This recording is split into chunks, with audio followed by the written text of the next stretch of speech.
이것이 복음이다. 보라 사즉 필생이다. 마가복음 8장 34절 35절의 말씀입니다. 무리와 제자들을 불러 이르시되 누구든지 나를 따라오려거든 자기를 부인하고 자기 십자가를 지고 나를 따를 것이니라. 누구든지 자기 목숨을 구원하고자 하면 잃을 것이요 누구든지 나와 복음을 위하여 자기 목숨을 잃으면 구원하리라. 복음을 설명하겠습니다. 이사야 53장 5절 말씀. 주님이 찔리신 것은 우리 허물 때문이요 주님이 상하신 것은 우리 죄악 때문이라. 주님의 징계를 받음으로 우리가 평화를 누리게 되었고 주님이 채찍에 맞음으로 우리가 나음 얻게 되었습니다. 고린도서 6장 2절 말씀. 보라 지금이라. 은혜 받는 것도 구원 받는 것도 지금입니다. 예수님은 성령으로 잉태하셨습니다. 6월절 어린 양 예수님이 이 땅에 오셔서 우리를 구원하러 오셨는데 침례 받으실 때에 우리의 모든 죄가 예수님에게 넘어가고 그리고 광야에서 3가지 시험을 받으시고 승리하셨습니다.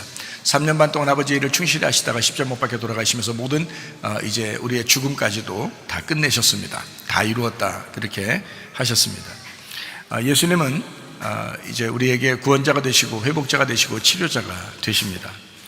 임마누엘 하셔서 성령으로 말미암아 우리에게 함께 하시겠다 이렇게 말씀을 하셨고요.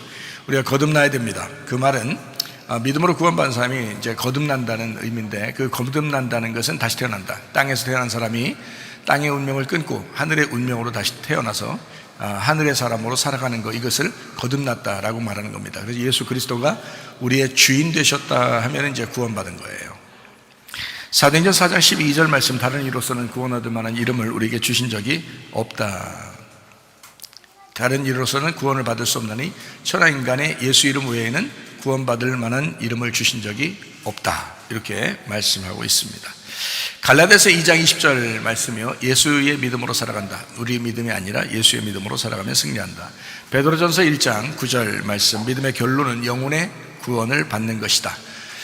누가복음 12장 20절 말씀. 어리석은 사람은 영혼의 구원에 대해서 생각하지 못한다는 말이고요. 베드로전서 2장 25절 말씀. 예수 그리스도는 우리에게 영혼의 목자와 감독자가 되신다. 베드로전서 4장 10절 말씀. 선한 청지기같이 너희가 서로 봉사하라 라고 되어 있습니다.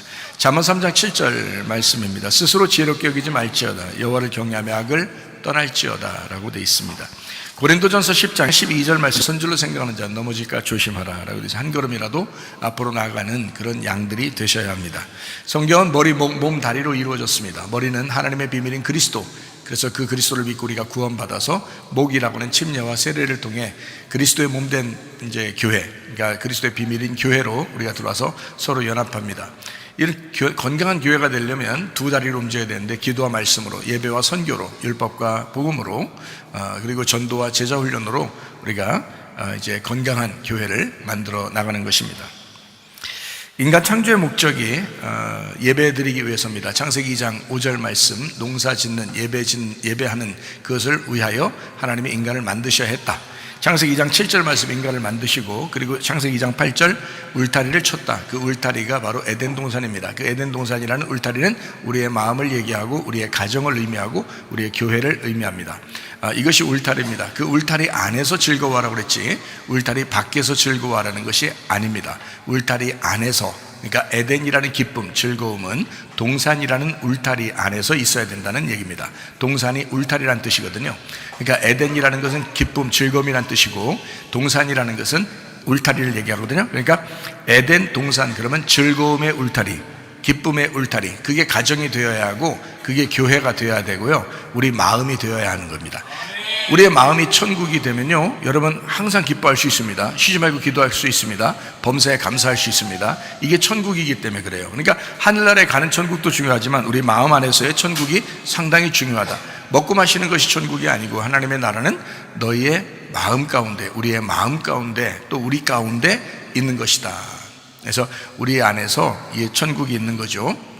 우리가 하늘나라 올라갈 때만 천국이 있는 것은 아니죠. 하나님의 나라는 의와 평강과 기쁨이 있는 그 마음이다. 의와 평강과 기쁨이 넘치는 그 마음을 가질 때 천국이에요. 하나님이 천국이시잖아요. 그래서 하나님은 그 자체가 천국이에요. 그냥 슬픔도 있었죠. 자기 아들을 이 땅에 보내서 죽여야 되는데, 그럼에도 불구하고 하나님은 천국이잖아요. 여러분이 아이를 낳고 가정을 이렇게 꾸려서 이렇게 살아가는 것 그 자체가 천국이죠. 거기에 안에서는 아픔도 있고 슬픔도 있고 괴로움도 있고 기쁨도 있고 그렇잖아요. 근데 이 모든 것들이 다 그 천국이라는 그 가정, 천국이라는 그 안에서 이루어지기 때문에 그게 천국이라는 겁니다. 마찬가지로 하나님은 그 자체가 천국이라는 거예요. 여러분도 그 마음 안에 천국을 가지고 있으면 천국을 사는 거고요, 마음 안에 지옥을 가지고 있으면 지옥을 살게 되는 겁니다. 그러니까 하늘나라 올라가서 있는 말씀이 아니고 여기에서 우리가 살아가면서 있는 말씀이 지금 성경책이거든요. 그러니까 지금 우리가 살아가는 동안에 천국이 있어야죠, 당연히. 그래서 우리 마음 안에 천국이 있어야 된다라는 말입니다. 예배라는 것은 하나님이 우리에게 인간의 창조의 목적이기 때문에 그 예배, 삶의 그 목적, 예배 드리는 것, 이것이 우리가 삶에서 가장 행복한 천국입니다. 요한복음 4장 23절 24절의 말씀, 아버지께 참되게 예배하는 사람, 이런 사람을 찾으시는데 아버지는 영이시다. 그래서 영과 진리로 예배 드려야 된다. 영이라는 말씀이신 하나님을 진리라는 말씀으로 깨달아야 된다, 이런 의미입니다. 디모데전서 4장 5절 말씀과 기도로 거룩해진다라고 되어 있습니다. 말씀을 듣고 믿음을 가진 사람이 구원받는데, 그 구원받으면 예배로 하나님이 인도하시고요, 예배 가운데 인도하신 하나님은 우리를 하나님을 알게 합니다. 설교를 통해서 하나님을 알게 하고, 하나님 마음을 알게 되면 그러면 서로 사랑하게 되죠. 그래서 하나님 사랑, 이웃 사랑, 서로 사랑을 깨닫게 됩니다. 그래서 우리가 하나님의 뜻대로 우리가 살아가는 것, 이것을 천국이라고 하는 거죠. 영혼의 구원이라고 하는 것입니다, 이것을요. 요한복음 8장 32절 말씀이요, 진리를 알지니 진리가 너희를 자유롭게 하리라 라고 되어 있습니다. 마가복음 8장 34절 35절 말씀, 무리와 제자들을 불러 이르시되 누구든지 나를 따라오려거든 자기를 부인하고 자기 십자가를 지고 나를 따를 것이니라. 누구든지 자기 목숨을 구원하고자 하면 잃을 것이요, 누구든지 나와 복음을 위하여 자기 목숨을 잃으면 구원하리라 라고 되어 있습니다. 생명을 얻고자 하면 잃을 것이요, 생즉 필사입니다. 생명을 잃으면 얻으리라, 사즉 필생입니다.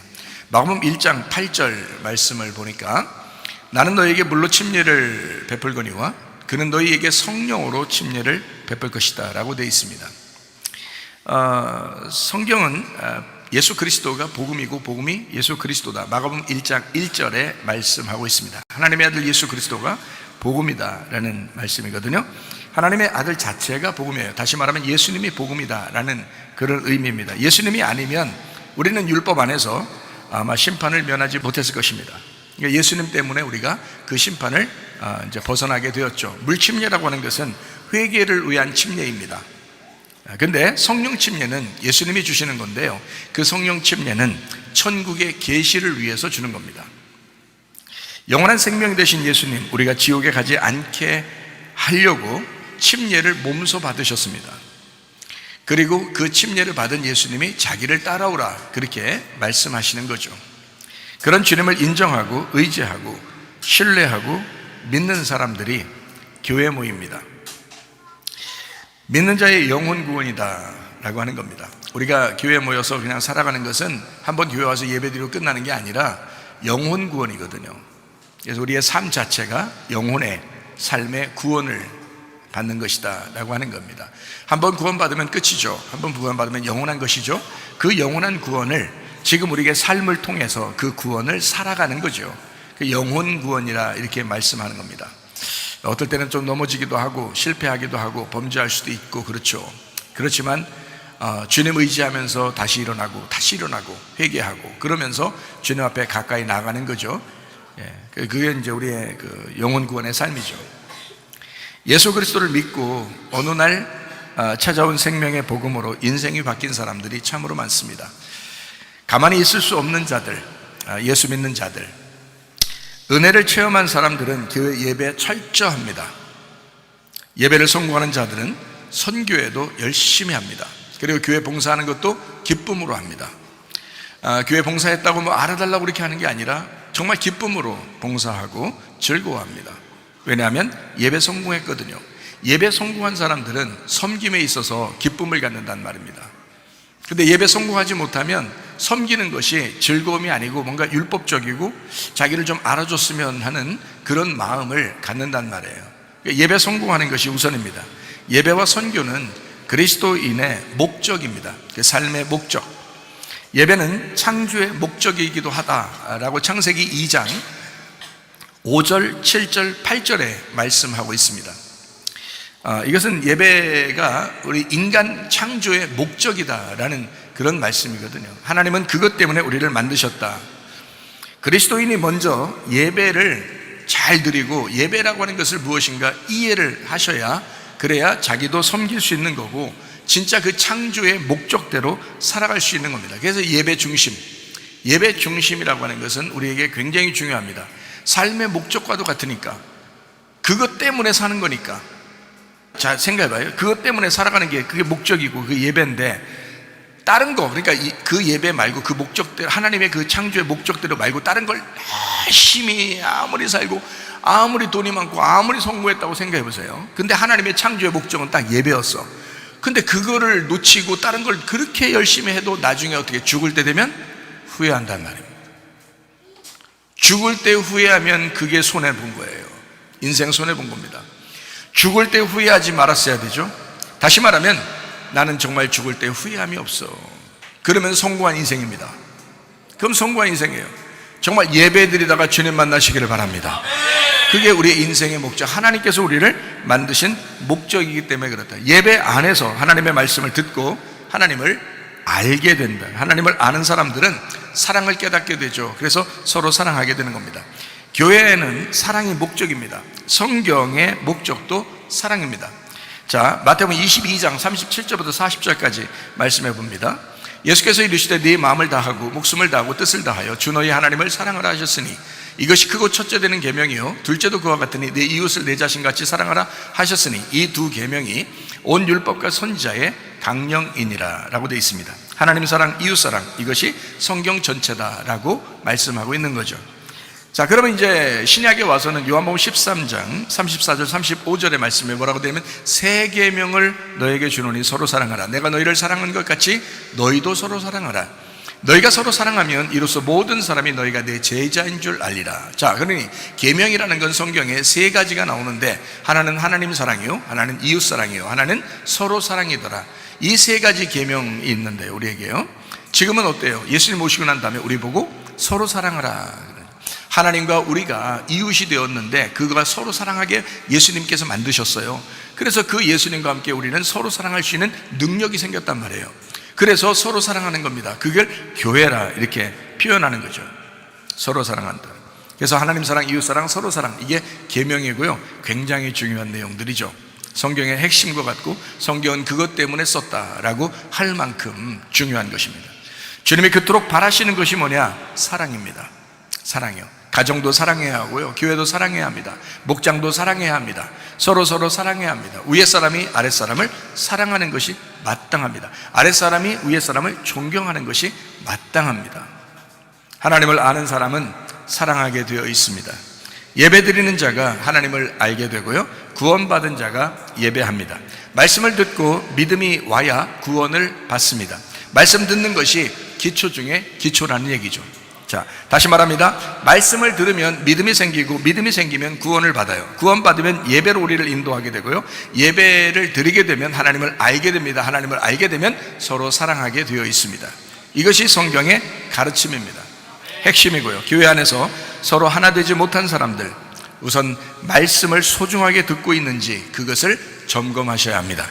그래서 교회 와가지고 말씀 잘 듣는지 그거부터 봐야 돼요. 목사는 앞에서 이렇게 가만히 보죠. 그러면 누가 말씀 잘 듣고 있는지, 누가 말씀을 잘 듣지 않는지 그거를 잘 유심히 봅니다.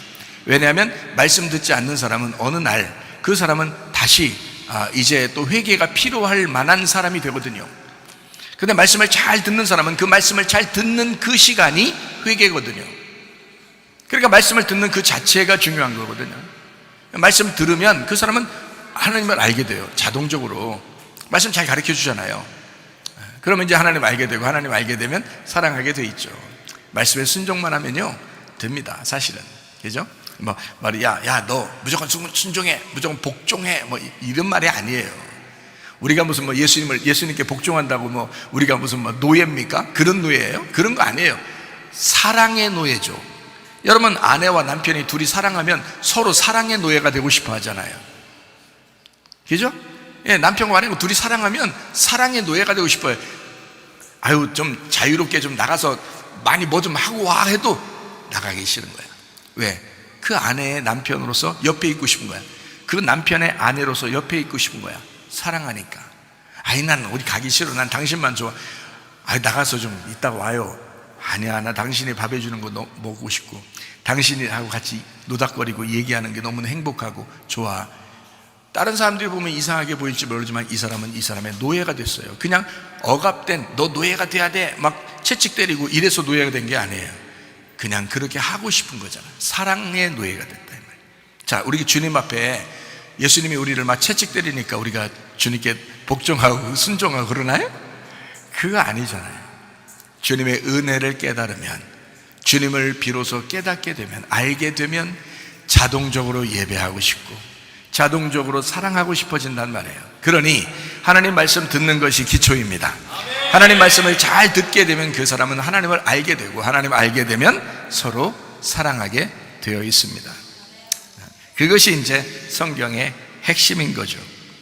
그러니까 말씀을 잘 소중하게 내가 듣고 있는가, 그걸 먼저 점검하셔야 된다. 예수님은 침례를 받으시고 광야에서 3가지 시험에 승리하시고 아버지 일을 충실히 하시다가 십자가 못 박혀 돌아가시면서 우리의 모든 죽음까지도 끝내셨습니다. 그래서 요한복음 19장 30절 말씀에 다 이루었다, 그렇게 빚을 다 갚았다라는 말이고요. 모든 이제 그 창조 때부터의 일들이 다 완성되었다, 그런 말이에요. 이제 다 완성됐다. 율법의 모든 말씀이 완성이 되었다. 이제 너희를 율법으로 구원할 수가 없어. 하나님의 은혜로 구원해야 돼. 하나님의 복음으로 구원해야 돼. 나의 죽음으로 너희를 구원할 거야. 이게 이제 은혜의 복음입니다. 그러니까 우리가 그 주님을 깨닫게 되면 깨닫게 될수록 가만히 있을 수 없는 거예요. 주님 앞에 그 은혜에 감사할 수밖에 없는 거고, 그래서 감사해서 예배드리고, 예배드리니까 하나님을 더 많이 알게 되고, 하나님을 더 많이 알게 되니까 서로 더 사랑하게 된다, 그 말입니다. 그 예수님이 부활해서 지금 우리의 주인님이 되셨습니다. 우리가 그 주님의 말씀에 순종하면서 살아가고 있는가, 이것은 늘 우리 자신을 점검해야 되는 것입니다. 나는 그 말씀에 순종하며 살고 있는가? 진짜 예수님이 우리의 유일한 주인인가? 여러분의 주인은 누구십니까? 여러분 자신이 주인이라면 아직 머리가 안 바뀐 거예요. 그러나 예수님이 여러분의 주인이시면 머리 바뀐 겁니다. 그러면 그걸 구원받았다라고 하는 거예요. 말씀이 여러분을 인도하고 있다, 그러면 여러분 머리가 바뀐 거고, 여러분 그걸 구원받았다라고 하는 겁니다. 아직도 자기가 주인인 사람이 있고요, 예수 그리스도가 우리의 주인인 사람이 있습니다. 머리를 바꾸셔야 합니다. 내 머리를 날려보내고 예수 그리스도의 머리로 예수 그리스도를 머리 삼고 살아가시기를 바랍니다. 그것이 바로 거듭남이에요. 주인 바꾸는 거예요. 머리 바꾸는 거예요. 그게 거듭남이에요. 그걸 구원이라 그러는 것입니다. 제가 교회를 생활을 오래 해봤더니요, 머리 안 바꾼 사람들이 꽤 있더라고요. 우리 교회 말고 머리 안 바꾼 사람들이 꽤 있더라고요. 어디 가보니까 어떤 목사님도 머리를 안 바꾸셨더라고요. 그 목사님이 그냥 어떤 목사님하고 다투고 싸우고 뭐 이런 분도 있더라고요. 머리 안 바뀌셨더라고요. 제가 화해시키느라고 애썼습니다. 피스메이커라는 게 뭐라고 했어요? 평화를 만들어내는 자라고 했잖아요. 이쪽과 이쪽을 연결시켜주는 사람이란 말이에요. 하나님과 우리 인간을 연결시켜주시는 분이 예수 그리스도시거든요. 그 피스메이커입니다. 피스메이커가 하나님의 아들이라고 그러는 거예요. 하나님의 아들은 피스메이커입니다. 여러분이 가는 곳마다 가정이 서로 연합하게 돼야 되고요, 교회가 서로 연합해야 되는 거고요. 그래서 여러분이 일부러라도 얘기해 줘야 되는 거예요. 연합하셔야 된다, 하나 돼야 된다, 서로 사랑해야 된다, 그런 이야기를 꼭 해주셔야 돼요. 그게 피스메이커, 평화를 만드는 자, 이렇게 되는 것이죠. 그러니까 머리가 안 바뀌니까 사람이요, 목사든 장로든 권사든 집사든 성도든 머리 안 바뀌면 참 문제가 크더라고요. 안타깝죠? 그러니까 그게 거듭남인데, 머리 바뀌어 주인이 바뀐 것이, 그게 바로 거듭납니다. 거듭나야 된다. 땅에서 태어난 내가 하늘의 운명으로 다시 태어나는 것, 그것을 회개라 그러고 그걸 구원이라 그럽니다. 예수님은 인류의 구원을 위해서 자기의 길을 가셨습니다. 자기 십자가를 지고 가셨어요.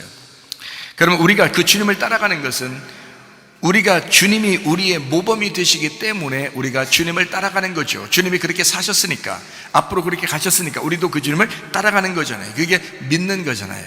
그 주님을 따라가는 거예요. 애들이요, 부모가 앞에 가면 뒤에서 애들이 따라옵니다.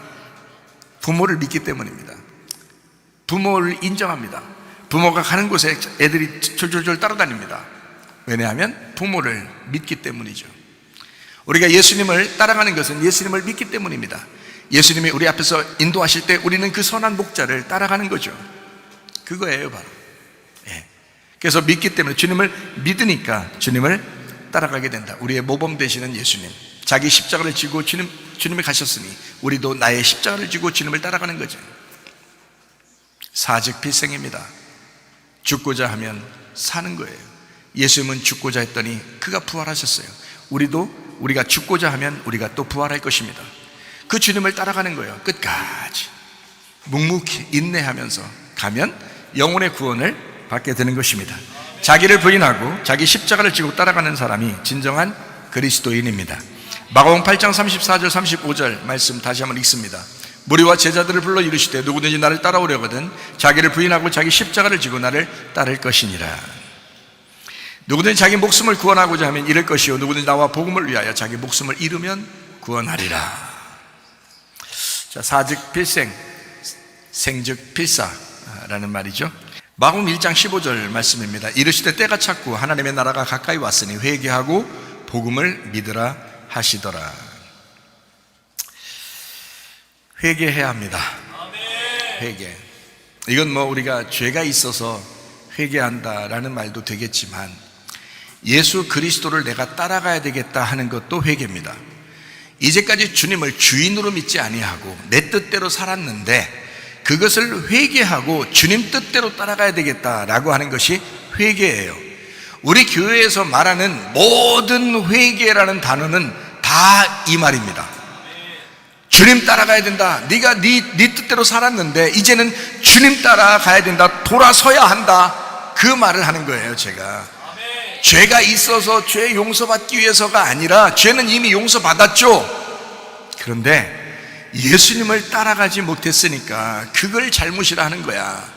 예수를 믿지 않으니까 그걸 죄라고 하는 거야. 예수를 알지 못하니까 그걸 잘못이라고 하는 거야. 예수를 알아야 돼. 예수를 믿어야 돼. 예수를 따라가야 돼. 이것을 회개하라고 하는 거거든요.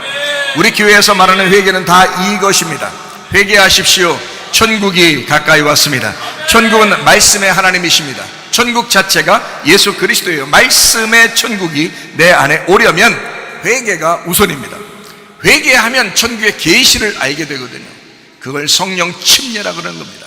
물침례를 받았다고 해서 완전한 것은 아니에요. 물침례는 우리가 회개하기 위해서 물침례를 받는 거예요. 그 어떤 순서로. 그런데 진짜 회개가 된 그 침례는 성령의 침례예요.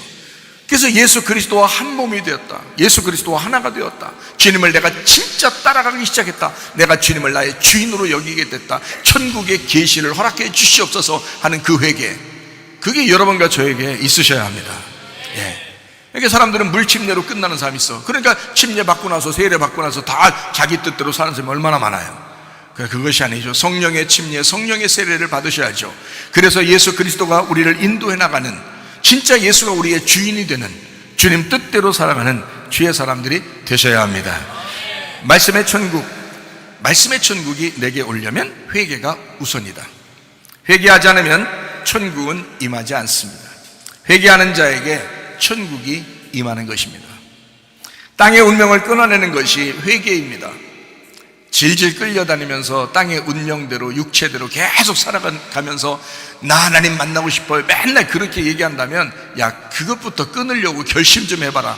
그 결심이 회개야. 땅의 운명을 끊어내려고 하는 그게 회개야.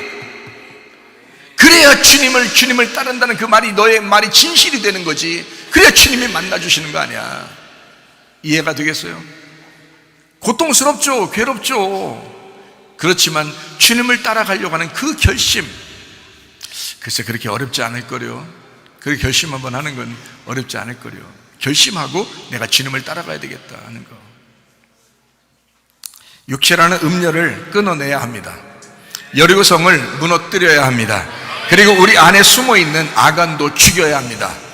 육체의 열매, 음녀들, 이것들을 죽여야 돼요. 우리의 속에서 잘못된 것들 있잖아요. 육체의 열매들 있잖아요. 갈라디아서 5장에 나오는 육체의 열매들 있잖아요. 성령의 열매로 죽이셔야 합니다. 여러분 속에 있는 거, 이걸 회개라고 그래요. 하나님, 내가 땅의 운명으로 태어났습니다. 내가 땅의 사람으로 태어났습니다. 그러나 하늘의 운명으로 살기를 원합니다. 하늘의 사람으로 살기를 원합니다. 이렇게 결심하는 것, 이게 회개거든요. 그렇게 회개하라. 천국이 다가올 것이다. 너가 그렇게 결심을 하게 되고 그렇게 기도하게 되면 주님이 너를 찾아오게 될 것이다, 이 말이에요. 목사가 찾아가는 게 아니에요. 성도들이 찾아가는 게 아니에요. 주님이 찾아오신단 말입니다. 그걸 회개한 자에게 주님이 찾아오신다. 주님은 회개를 촉구하는 겁니다. 회개가 우선이어야 한다는 말입니다. 회개하는 사람에게 천국이 주어집니다. 회개한 사람 진짜 이뻐요.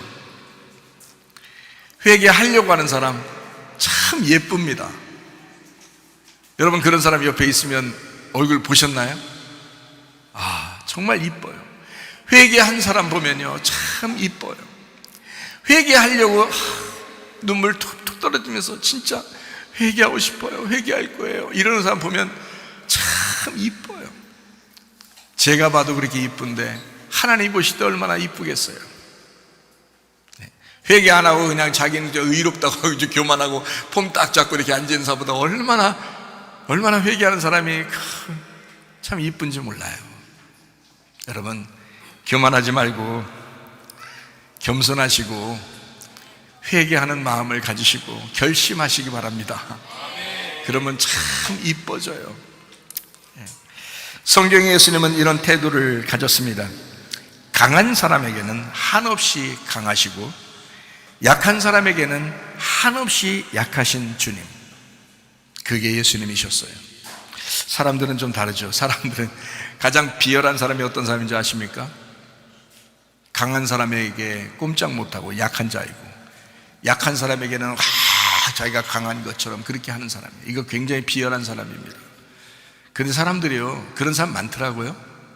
살다 보니까 그런 사람 많이 봤어요. 저 강한 사람에게는 약하고 약한 사람에게는 강한 사람, 이런 비열한 사람들이 많습니다. 우리는요, 그래서는 안 됩니다. 주님은 언제나 강한 사람에게 아주 강하셨습니다. 그리고 약한 사람에게는 굉장히 온화하셨습니다. 예수님의 성품을 배워야 되겠죠, 여러분. 저도 예수님 성품 배우려고 상당히 하거든요. 여러분도 마찬가지예요. 교만한 자를 대적하시는 아버지 하나님, 베드로전서 5장 5절 말씀이죠. 교만한 사람을 하나님은 대적하신다. 근데 겸손한 사람에게 은혜를 베푸신다. 아버지의 성품을 그대로 가지신 예수님이에요. 그래서 겸손한 사람에게는 은혜를 베풀지만 교만한 사람을 가만 놔두지 않는 예수님이었어요. 그 모습이. 그 사람들이 예수님을 막 싫어할 정도로 그렇게 강하셨어요. 근데요, 약한 사람들한테 보세요. 병자들, 그리고 가난한 사람들, 또 자기가 죄인이라고 여기는 사람들 있잖아요. 그런 사람들한테는 예수님이 큰 소리 한 번 내질 않습니다. 정말 그 사람들을 보듬어주고 그 사람들을 사랑하고 그러잖아요. 우리의 모습이 되셔야 합니다.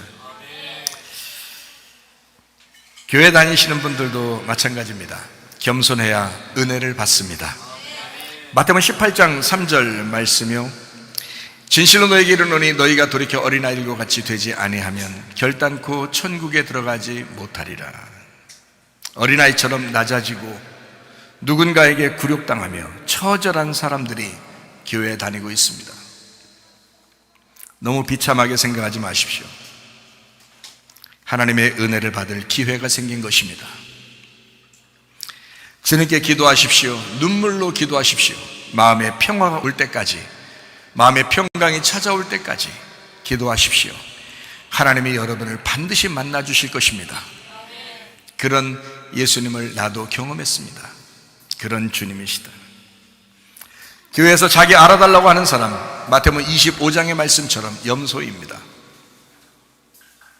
반면에 겸손한 사람은 자기를 알아달라고 할 자격조차 없는,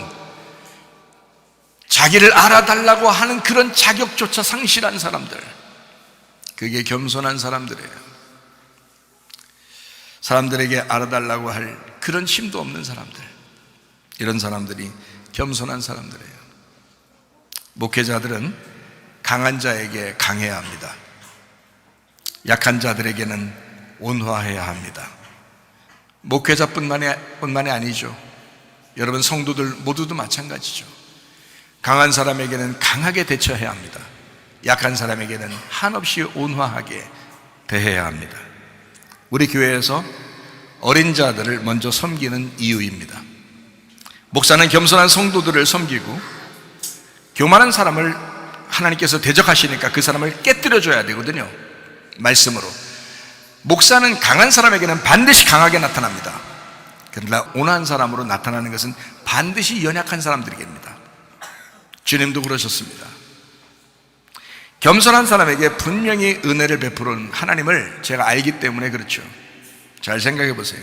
목사는 겸손한 성도들을 섬기고 장로나 권사나 집사는 어린 학생들과 청년들을 섬겨야 합니다. 학생, 청년들과 장년들 모두는 어린 아이들을 섬겨야 합니다. 왜? 연약하니까. 자기보다 연약한 자들을 섬겨줘야 하니까. 그게 정상적인 직분자들이란 말이에요. 그런데 그렇지 못한 사람들도 있더란 말이에요. 안 된다. 그거는 성경적인 방법이 아니다. 예수님 같은 마음을 가지셨는데 강한 사람에게 강하게 대처하지 못하고 강한 사람에게 약한 척을, 바보지 뭐예요 그게. 미련한 것입니다. 어리석은 사람입니다. 머리가 나쁜 것입니다. 약한 사람에게는 막 자기가 한없이 강한 것처럼, 그것도 바보입니다. 미련한 사람입니다. 어리석은 사람입니다. 강한 사람에게는, 교만한 사람에게는 그 교만을 꺾어주는 것이 그게 예수님의 성품이고요, 겸손한 사람에게는 온화하게 대하는 것이 예수님의 성품이란 말이에요. 성경의 가르침대로 여러분이 순종하시면 돼요. 성경대로 살면 됩니다. 하나님이 여러분 뭐라고 하지 않아요. 저는요, 교만한 사람 별로 좋아하지 않습니다. 교만한 사람이 그냥 대놓고 얘기해요. 겸손한 사람, 그러나 겸손한 사람한테는 굉장히 제가 연약해져요. 한없이 연약한 목사예요. 연약한 사람들한테는 같이 연약한 목사예요. 근데 강한 사람한테는 가만 안 놔둬요. 제가 제 눈을 보시면 알잖아. 가만 안 놔둔다고. 교만은 그건 목사가 깨뜨려줘야 할 책임이거든요. 근데 목사만 그런 게 아니라 교회 직분자들은 그런 마음을 가지셔야 된다. 예수의 성품을 가지셔야 된다고요. 이해가 되십니까? 우리 교회에서 목사님 왜 이렇게 교만한 사람, 또 저 사람한테, 이 사람한테 이렇게 어떻게 목사님 이렇게 했다 저렇게 했다 그러지? 그게 아니라 이런 기준 때문에 그래요. 이런 기준 때문에. 그걸 아시면 돼요. 어린아이처럼 낮아진 사람, 겸손하게 이 교회에 다니고 생활하는 사람, 은혜를 받아야 할 사람들. 그래서 목사든 강한 사람에게 강하고 약한 자들에게는 한없이 온화하고 약한 사람이 됩니다. 교회 성도들도 마찬가지예요. 우리 교회에서는 어린 아이들을, 또 어린 자들을, 연약한 자들을, 슬픔이 있는 자를 많이 섬겨주셔야 합니다. 먼저 챙겨주셔야 합니다. 교만한 사람을 대적하는 것은 성경적입니다. 겸손한 사람에게 온유함으로 대하는 것도 성경적입니다. 그러니까 성경대로 우리가 살면 좋겠다. 교회가 왜 문제가 일어나고 그러는가 봤더니 교만한 사람을 가만 내비둬서 그렇습니다. 교만한 사람을 가만 내비두면요, 그 사람이 반드시 교회를 무너뜨리고, 하나님이 역사하는 게 아니라 마귀가 그 사람 속에 들어가 역사해서 반드시 그 사람을 이용해서 뭔가 다른 문제들을 생기게 만들더라고요. 제가 이번 주에 목사님들을 만났거든요. 그런데 목사님들이 하는 이야기를 제가 쭉 이제 같이 대화하면서 들었어요. 근데 제가 이번 주에 만난 목사님들하고 만나서 얘기한 대전 안에 있는 두 교회가 장로나 집사가 목사를 쫓아내고 싸운 교회가 두 교회가 나왔어요 벌써. 여러분, 이게 뭐냐고. 결국에는 교만한 자가 교회에서 문제를 일으키더라. 우리 교회에서 교만한 자가 힘을 못 쓰는 것은 대부분이 서로 다 연결되어 있는 사람들이라 그런 것 같아요. 힘을 쓰기가 어렵죠, 우리 교회에서는. 어쨌든 교만한 사람을 대적하고 겸손한 사람에게 온화하게 대하는 것이 성경적이다라고 하는 것을 저는 생각을 합니다. 자기를 부인하신 주님의 마음이면 가능합니다. 낮아지시기를 바랍니다. 자기 십자가를 지고 주님을 따라가시기를 바랍니다. 교회 연합은 주님의 뜻입니다. 목장이 연합하는 것도 주님의 뜻입니다. 학교가 또는 그 공동체 생활하는 우리 청년 학생들이 서로 하나가 되는 것은 주님의 뜻입니다. 그게 교회이기 때문에 그렇습니다. 자, 우리 마가복음 8장 34절 35절 말씀 읽고 마치도록 하겠습니다. 무리와 제자들을 불러 이르시되 누구든지 나를 따라오려거든 자기를 부인하고 자기 십자가를 지고 나를 따를 것이니라. 누구든지 자기 목숨을 구원하고자 하면 잃을 것이요 누구든지 나와 복음을 위하여 자기 목숨을 잃으면 구원하리라. 훈련이 끝난다, 고통이 끝난다, 과정이 끝난다, 이거를 졸업이라 그렇게 말을 해요. 죽은 자가 새로 부활해야 된다. 죽은 자만 새로 부활해야 된다. 다시 살아나야 된다. 다시 재건축돼야 된다. 훈련하는 자를, 고통 있는 자를, 과정에 있는 자를 훈련받은 자가, 졸업하는 자가 섬겨야 되는 거다. 훈련 과정을 마친 그 사람들은 무엇이 훈련이 되었는가라고 하는 것을 봐야 합니다. 무엇이 훈련되었는가? 책임을 질 줄 아는 것이 훈련되어야 된다. 책임을 지는 것이, 교회를 책임지셔야 된다. 교회를 책임질 줄 아는 사람이 그래도 훈련받은 사람이다. 가정을 책임질 줄 아는 사람이 훈련받은 사람이다. 책임질 줄 모르는 사람이 결혼하면 가정은 무너지게 되어 있습니다. 책임질 줄 아는 사람이 되지 못하면 교회는 무너지게 되어 있습니다. 책임질 줄 아는 사람이 교회를 세워나가는 거고요, 책임질 줄 아는 사람이 가정을 세워나가는 것이고, 책임질 줄 아는 사람이 자기 마음을 세워나가는 것입니다. 그러므로 책임을 질 줄 아는 것, 이것이 훈련이에요. 그것이 우리가 공부하는 이유 아니겠습니까? 피스메이커가 뭐라고요? 평화를 만들어내는 자. 자, 어떤 사람이요? 자기도 마음속이 지금 복잡해 죽겠는데 무슨 피스메이커가 되겠습니까? 자기 마음이 평안하고 자기가 이미 그 고통이 지났어야죠. 이미 그 훈련이 끝났어야죠. 그런 사람이 피스메이커가 되는 겁니다. 예수 그리스도는 자기 속에서 그 훈련이 다 끝났어요. 날마다 하나님 아버지에게 기도하고 그렇게 살아가던, 자기를 낮추시고 겸손하게 살아가던, 자기 십자가를 지고 살아가는 그런 주님이셨습니다. 그러니까 자기 마음속에서 피스메이커, 내가 죽음으로써 하나님과 인간을 연결시켜줘야 되겠다. 피스메이커, 그렇게 평화를 만들어내는 자, 그를 하나님의 아들이라고 마태복음 5장 9절에 말씀하고 있습니다. 하나님의 아들, 하나님의 아들이 되길 원하십니까? 그러면 피스메이커가 되어야 합니다. 피스메이커가 된다? 그러면 하나님의 아들이 될 것입니다. 어떤 사람이 그렇게 되는 것이다? 연합시키는 자, 일치시키는 자, 하나 되게 만드는 자, 사랑하게 만드는 자. 저도 그렇게 살아가는 사람이에요. 저도요. 제가 가는 곳마다 자꾸 연합시키려고 합니다. 제가 가는 곳마다 자꾸 하나 되게 만들려고 합니다. 참 사람들이 자기 뜻대로 살아가려고 하는 사람이 얼마나 많은가 모르겠어요. 걱정스럽고 안타깝습니다. 죽은 자가 되어야 합니다. 우리 자신의 졸업한 졸업자가 되어야 합니다. 예, 그래서 다시 살아나는 사람, 다시 새롭게 건축되는 사람. 제가 불뱀 노뱀 이야기를 했죠. 율법과 은혜 얘기했죠. 강도와 선한 목자 얘기했죠. 잘 생각해 보시라고요. 불뱀에 물린 사람만 노뱀을 쳐다보고 구원받아요. 불뱀에 물린 사람만. 예? 불뱀 안 물리면요, 노뱀 안 쳐다봅니다. 불뱀 안 물렸는데 자기가 무슨 노뱀을 쳐다볼 이유가 뭐 있어요? 자, 강도 만난 사람이 선한 사마리아인을 만났을 때 구원받는 겁니다. 강도도 안 만났는데 선한 사마리아인이 찾아오겠어요, 그 사람한테? 강도 안 만나고 그냥 지나가는 사람인데? 레위인, 제사장, 율법자 이런 사람들은 그냥 지나가는데 선한 사마리아인이 그 사람들 쫓아가서 만나는 거 봤냐고요? 아니라고요. 강도 만나서 쓰러져 있으니까 예수님이 찾아오는 거예요. 강도 만나서 쓰러져 있으니까 선한 사마리아인이 찾아오는 거야. 그래서 죄가 더한 곳에 은혜가 넘쳤다 그렇게 하는 거예요. 죄가 더한 곳에 은혜가 넘쳤다. 여러분, 어떤 사람이 죄를 짓잖아요. 저는 그 사람에게 참 하나님께서 기회를 주셨다 생각합니다. 저는요. 왜? 제가 그걸 알거든요. 성경의 원리를 알거든요.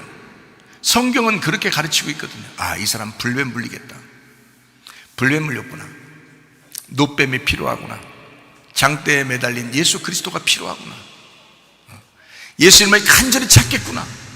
예수님 간절히 찾고 이 사람 구원받겠구나. 그게 제 마음속에 오거든요. 저도 그렇게 불뱀에 물려보지 않았으면요, 저 노뱀 안 쳐다봤을 겁니다. 그냥 나는 원래 그냥 그 주님을 내가 주님 안에 살고 있구나라고 생각했을지도 모릅니다.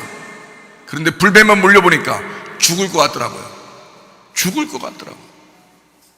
진짜 죽여달라고 하나님 앞에 기도할 수밖에 없더라고요. 하나님, 나 좀 죽여주세요. 제발 죽여주세요. 천국만 데려가 주세요. 얼마나 죽여달라고 기도했는지 모릅니다. 그런데요, 그렇게 불뱀에 물려보니까 노뱀이 그렇게 필요하더라고요. 예수 그리스도가 그렇게 필요하더라고요. 율법의 의도마저 보니까요, 은혜가 그렇게 필요한 거예요. 강도를 만나보니까요, 선한 목자 예수님이 그렇게 필요한 거예요. 그 선한 목자 예수님 없으면 나 못 살겠더라는 거예요. 그 지금 이제 선한 목자 예수님 만났단 말이에요. 만나니까 너무 좋아가지고 선한 목자 예수님을 안 놓치고 싶은 거예요. 안 놓치고 싶어. 안 놓치고 싶은 거 보이죠? 안 놓치고 싶은 거야. 이게 죄를 지은 사람과 죄를 짓지 못해보고 모르는 사람, 죄를 다 졌는데 못 깨닫고 지가 죄인인지를 모르는 사람하고 진짜 죄를 져본 사람하고는 틀린 거야. 진짜 죄를 져본 사람은요, 이 주님 못 놓칩니다. 선한 목자 예수님 못 놓칩니다. 그 노뱀 못 놓칩니다. 그 예수님 못 놓칩니다. 그 은혜의 복음의 예수님 못 놓칩니다. 그가 나의 생명이기 때문입니다. 그가 없이는 살아갈 수 없기 때문입니다. 여러분, 이걸 성경의 복음이라고 그러고요, 그게 구원이라고 그러는 것입니다. 어때요? 죽고자 하는 자는 살게 될 것이다. 살려고 하는 자는 죽게 될 것이다. 여러분, 사즉 필생, 죽고자 함으로 주님 안에서 부활하여 주님과 동행하다가 주님 만나시기를 바랍니다. 우리 하나님 아버지 사랑과 은혜를 감사를 드립니다. 사즉 필생, 죽고자 하는 자는 살게 될 것입니다. 우리 주님과 동행하다가 주님 만나게 하옵소서. 예수님 존귀하신 이름 받들어 기도 올리옵나이다. 아멘. 주님 감사합니다. 우리 하나님 아버지 함께 하시고 사랑하심을 감사합니다. 우리 하나님 도와주옵소서.